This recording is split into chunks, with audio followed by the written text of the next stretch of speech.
Guys এই ভিডিওটা দেখেন।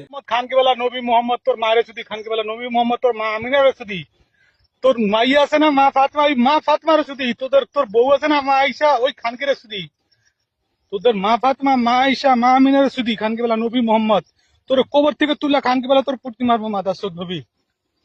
তুই নবী না খানকে বেলা, তুই একটা বেজন্ম মাদাসত, তোর গলা কাটমু খানকে বেলা। নবী খানকে বেলা মোহাম্মদ তোর গলা কাটমু খানকে বেলা। তোর নবী বলি তো, তোর নবীর পা দিয়ে খানকে বেলা মাইরে খানকে বেলা তোর মদিনাতে আবার মাদাসত ওই কবরের মধ্যে দফন করে দেবো। এই নবী খানকে বেলা মোহাম্মদ তোর কবর থেকে তুললা তোর পুরামু মাদাসত। তুই কোনো নবী না মাদাসত, তুই একটা বেজন মা কুত্তার বাচ্চা। তোদের মতন নবীরে পুটকি মারি মাদাসত। আমি হলাম নবী তোদের, মুসলমান জাতির নবী হলাম আমি। আশহাদু লা ইলাহা ইল্লাল্লাহ আশহাদু আন্না বিজা ইয়া রাসূলুল্লাহ। তো আমি হলাম তোদের নবী, আল্লাহ আমার নবুয়ত দিয়েছে।